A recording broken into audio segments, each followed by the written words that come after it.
Hi, I'm Sophia. I have long brown curly hair. I have blue glasses, fair skin, and right now I'm wearing a green shirt with white stripes. And in this video, I'll be showing you how to do bicep movements with dumbbells. I'll be showing you how to do a bicep curl, a hammer curl, and a incline bench curl. In this video, I'll be wearing a Snoop Dogg shirt that's all black. We are starting with the first movement, the bicep hammer curl. I'm going to step back so you can see where my hands are. We're going to start out with having a neutral grip with some lighter dumbbells, just so you guys can get used to the movement. Neutral grip meaning my palms are facing each other. So when I'm fully extended, my arms are here and my palms are facing each other. They're not palms up. So palms facing each other, grabbing our dumbbell. What you're going to do is keeping your arms fully extended at the bottom. I'm going to do it from this angle so you can see what I'm doing. Palms facing each other, elbows are locked in this position. Bring the dumbbells up to our shoulders and back down.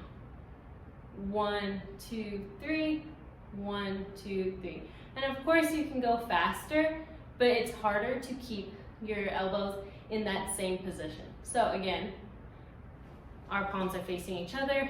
We come up to our shoulders and back down. You don't have to tap your shoulders, but I just want to make sure you're coming to a fully contracted position and then a fully lengthened position. Our second movement is a common bicep curl or a bicep curl.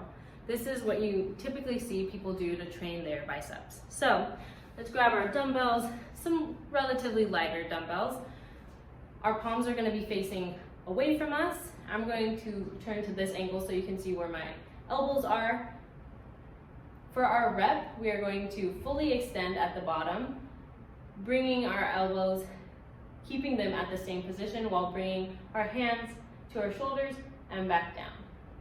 1, 2, 1, 2. 1, 2, 1, 2. Keeping my arms at the bottom of the rep fully extended while I keep my palms outward. For our third movement, we are going to be doing incline bench, bicep curl. So we're going to have an incline bench. I put it to the second notch. I want to go over how to incline them. Again, it's just grabbing this lower red tab, like latch, pulling it up, and then moving the bench forward or backwards. You're going to sit on your bench, again, pretty close to the crease of the bench. Grab your dumbbells, bring them to your knees, and you're going to fall back. Here, you're going to bring the dumbbells down. Your arm is fully extended, and your shoulder is in a straight position, really. From here, you're going to curl up. 1, 2, 1, 2. 1, 2, 1, 2. Keeping our palms facing away from us. Try not to do a hammer curl from this position. Just because this isn't the movement, there's definitely an opportunity to do incline curls or hammer curls on an incline bench. So just for right now, we're doing that common bicep curl, coming to our shoulder and back down, trying not to move our elbows too much forward or backwards. The reasoning for this movement is that you can't put much momentum in that compromised position. Here, I can't use my shoulder too much to pump that weight up. When standing, you can add a little more momentum, which is not the goal.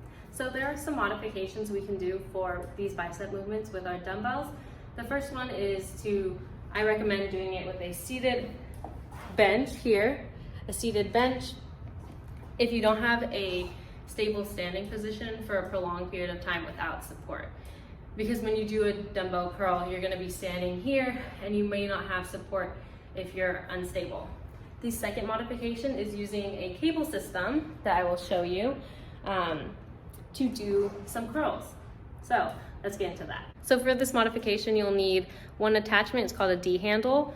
So you'll move the pulley system wherever it is on the line of the pulley. You'll move it down to the bottom of the pulley system to the very last notch, and then you'll attach a D handle.